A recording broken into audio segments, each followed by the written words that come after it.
Welcome back to Tipping Point. I'm your host, Kara McKinney. This past Easter was quite the doozy, wasn't it? Aside from the whole Trans Day of Visibility debacle, you now have one of Christianity's most vicious attackers calling himself a cultural Christian on the radio show leading Britain's conversation.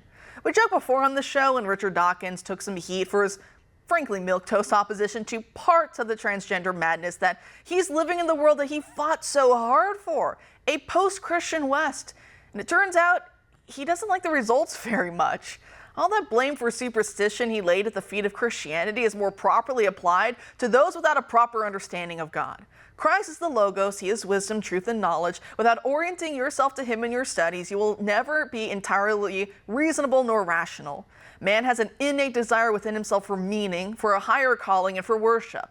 When those faculties are not properly directed toward the ultimate good, they find bizarre alternate ways of expression, like a renewed cultural interest in astrology or tarot card or mind reading, vague new age spiritualities of manifesting or listening to what karma or the universe is telling you, body or gender modifications. I mean, the list goes on. It stretches on and on.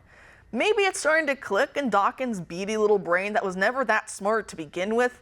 The universities and the scientific method were all born of Christianity. And now that he's helped to push God out of the public square, those very same institutions are being torn down along with Christianity. Funny how that all works. It's almost as if they are intertwined. So now Dawkins was whining on the radio for Easter Sunday that he wants all the personal and cultural benefits of Christianity without having to have the responsibilities and obligations inherent in believing in the God who makes it all possible. Watch.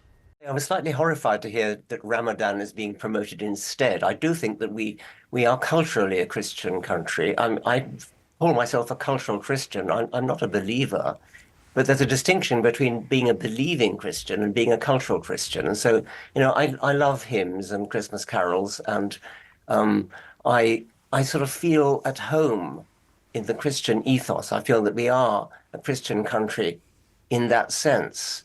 It's true that statistically the number of people who actually believe in Christianity is going down, and I'm happy with that. But I would not be happy if, for example, we lost all our cathedrals and our beautiful parish churches.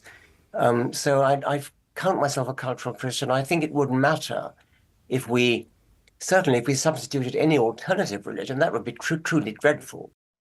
Joining us now to discuss is Orin McIntyre, a columnist for Blaze Media and the host of the Orin McIntyre Show podcast. Orin, thanks for being back tonight.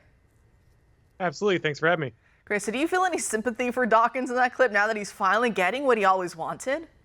No, there's nothing more detestable than clowns like Dawkins who spent their entire life, their entire public persona, bashing Christianity, talking about how logical it is, how ridiculous it is, how terrible it is for everyone around, and how if we just abandoned it, the world would be a better place. And when they finally get their secular utopia, when they finally get the world that they asked for, that they fought for, tooth and nail, they sit around lamenting the loss of cultural Christianity. Dawkins is a child. He's sitting there with cut flowers withering in his hand, amazed that they won't stay alive once he severed them from their roots. It was obvious to everyone who disagreed with Dawkins that he was destroying the foundation of the very culture that he said he loved. And now he finds out that's true, and he still manages to have contempt and say it's good that people are becoming less Christian, even as he whines at the outward manifestations of the loss of that faith. You know, and it is really funny and it's really sad, but, I remember growing up and he was seen as what did they call him? The four horsemen of the atheist apocalypse. It was him and Dennett, I think, and then there was, of course, two others. And like you said, they did so much damage, so much harm. They were sitting on the tree limb, right? And they're sawing off, and then now that they're the one falling with it, they're wondering what's going on. And the world didn't become, because you remember one of the whole ideas was that Christianity holds man back. It's funny, you look at all the technological and cultural renovations up until the point of the early 2000s, and you think, are you sure it held anything back? It seemed to actually promote the greatest society we've ever seen on earth, Western civilization.